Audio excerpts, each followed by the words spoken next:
Hi everyone, this is the third video in the series handling authorization pop-ups using Selenium. In our first video, we discussed about how we can bypass the authorization pop-up by directly embedding our credentials into the website's URL. In our second video, we discussed about how we can handle the authorization pop-up using the robot class. And in this video, we are again going to discuss about how we can bypass the authorization pop-up, but this time we will be using Chrome DevTools protocol. So for from Selenium 4 onwards, we can directly access the Chrome DevTools protocol from our automation scripts, and we can do it only for the Chromium-based browsers like the Google Chrome or Microsoft Edge. So this approach will not be able to run it on other browsers, and that's why I have kept this video for the end. So let me just try to open the URL to navigate to the URL which throws the pop-up. So using this method, which we are going to implement in this video, will not be getting this sort of pop-up, the authorization pop-up wherein we are required to enter in the username and the password, because we will be passing this username and the password as our request headers, as our authorization headers. So we'll directly be passing them in the headers, and this is the page on which we'll be landing directly. And let us just try to implement this particular method using Selenium for better understanding. So let me just open my Eclipse IDE. Yeah, so this is the same project that we had created in our last videos. So what I'm going to do is I'm just going to create a new function, handle pop-up using CD. It is going to accept a URL as parameter, our username, and a password. Okay. So just the basic code that I'm going to repeat. So I have to download the binaries. For that I am using WebDriver Manager dot Chrome driver dot setup. So just to repeat, what this line is going to do is it will automatically download my Google Chrome binary file, that is Chrome driver.exe file that is compatible with the current version of Google Chrome my system is running.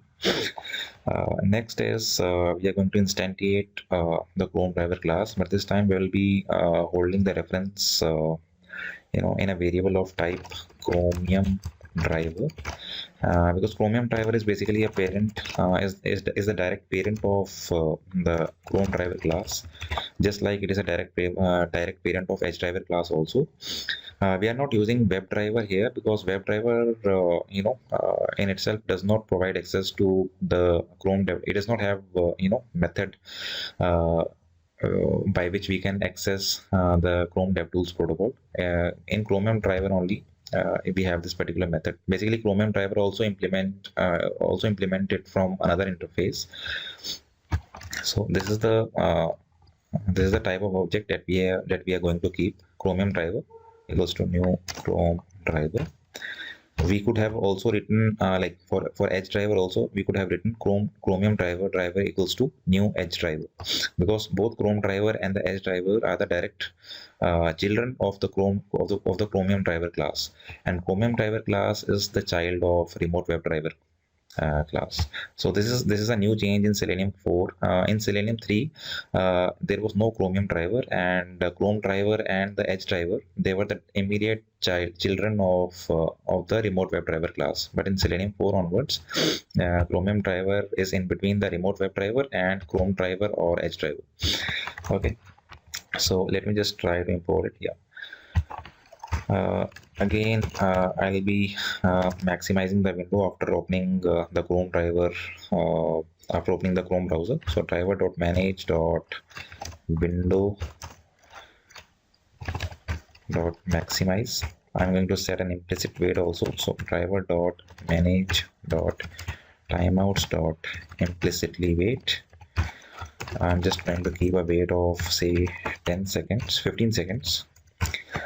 So what this line does is we have instructed the WebDriver, to wait for a maximum timeout of 15 seconds for an element to be present on the DOM.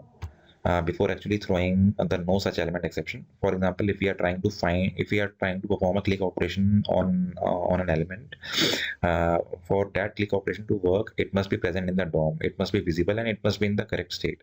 So if an element is not present on the DOM and we have not set the timeout to be equals to 15 seconds, so a WebDriver is immediately going to throw out an error, and our script and our script will stop. So this is this timeout I have set basically for synchronization purposes only, so that it does not immediately throw and the no such element exception. It waits for a maximum of 15 seconds before throwing the no such element exception. Okay. So this is a kind of dynamic wait, one of the synchronization techniques that we employ in Selenium. Okay, so after this, what I'm going to do is I'm going to write some code that allows me to access the CDP, Chrome's DevTool protocol, wherein we are going to set authorization header. We are going to pass our username and the password as the authorization header. So I'm just going to write that code in a short file. So after we have passed username and the password as the authorization headers, what we'll be doing is we'll be navigating to the website. So driver.get URL, and after this we would expect that there is no pop-up, and we are directly landing on the first page, which comes right after clicking on the sign in button. And then we'll try to find again and then we'll try to find an element on that page. So let me just open the URL again. Okay, so this is the page wherein we are trying to land. So let me just try to find an element again. So this is the element that we'll be looking for successful pass or fail. So let me just copy some text. So I'll just copy this one, congratulations. Let me try to construct a XPath again for this one. So sorry, it's a paragraph which has the text congratulations. So as soon as we navigate to the website, we are expecting that this element will be present in the DOM, and if this element is not present in the DOM, that means whatever logic we have written or whatever code we have written to bypass the authorization pop-up, that has somehow not worked, or our credentials are incorrect. So it can be any of these two cases. So let me just try it inside a try catch block. And this is the exception that the WebDriver is going to throw in case it is not able to find the element for which we have just written the XPath. So web element equals to driver dot find element by dot XPath. So we are trying to find an element having this particular XPath. If this particular element is found, we'll just write login passed, and if it is not found, no such element exception will be thrown, and we'll just write login failed, and I'll also print the stack trace to know what is the error exactly. And after we have done so, we'll just quit, or we'll just close all the browser windows opened by the WebDriver. And before actually quitting, I am just going to add a hard-coded wait of 5 seconds so that we guys are able to see what is happening on the screen, because otherwise we'll not be able to see what has happened on the screen, as the execution is very fast. Okay, I'll just surround it with a try catch block. Okay, yep. So let us just use this method.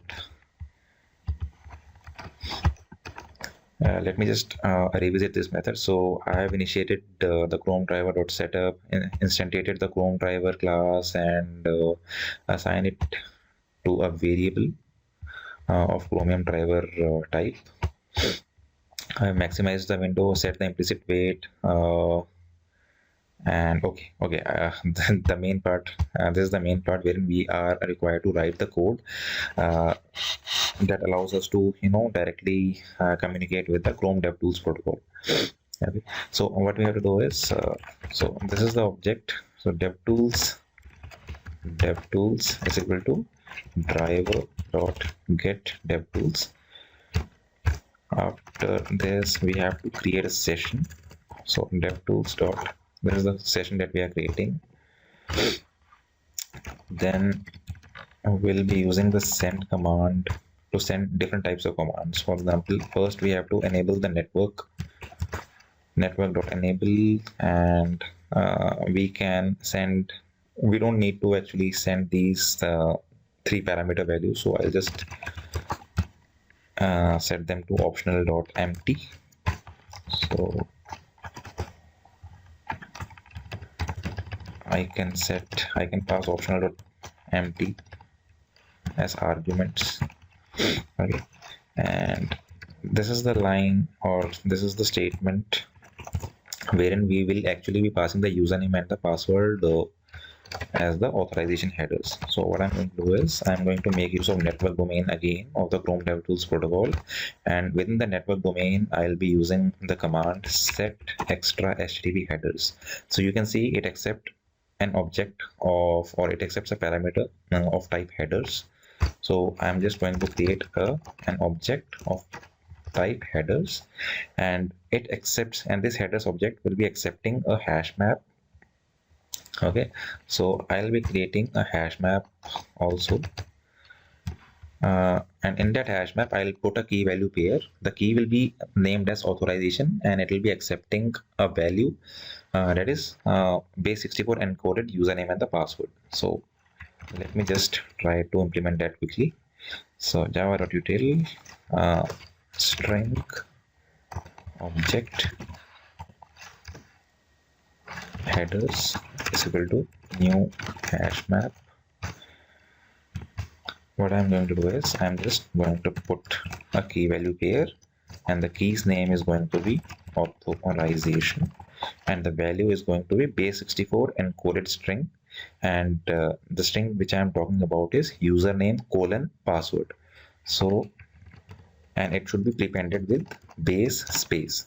So base space, and then we are going to append this particular string with the base64 encoded username and password, and the username and password should be of the format username colon password. So in Java, we have base64 class from java.util package, which gives us a static method, access to a static method that allows us to encode any string in base64 format. So I'm just going to use this particular method. So get encoder dot encode to string. I'm going to encode whatever is the input string to a base64 encoded string. The source is going to be username plus, it should be of the format username colon password, and dot get bytes. So this is what I have done. So I've set the authorization key to be equal to base space and base followed by space followed by base64 encoded username colon password string. So that is what I've tried to do here. So now let me just try to run this method. Okay, just a correction here. So this should be basic, not base. Okay, now let me just try to run this one.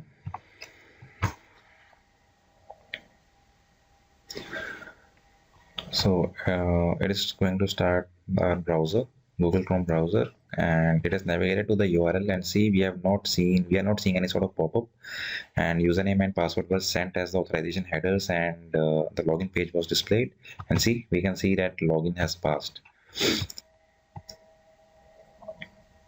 Yeah, if I pass in some invalid credentials, for example, I just tried 123 over here, and if I try to run it now, so let me just try to run it. Google Chrome has launched, it has maximized, and see, using the username and the password which we have just sent, the incorrect username, it was not able to authorize us as a result of which it has thrown a pop-up now, and I think after 10 seconds, yeah, it is going to throw this particular error, no such element exception. Yeah, so this is what has happened, and the login has failed because we tried to pass in invalid credentials, and and the web driver was not able to authorize against these particular credentials, due to which we were not able to see we were due to which we were not able to find this particular element, and that is why the login failed. So this is how we were able to bypass the authorization pop-up using Chrome DevTools protocol. I hope you found this video helpful, and you got to learn something new. So thank you very much for your time.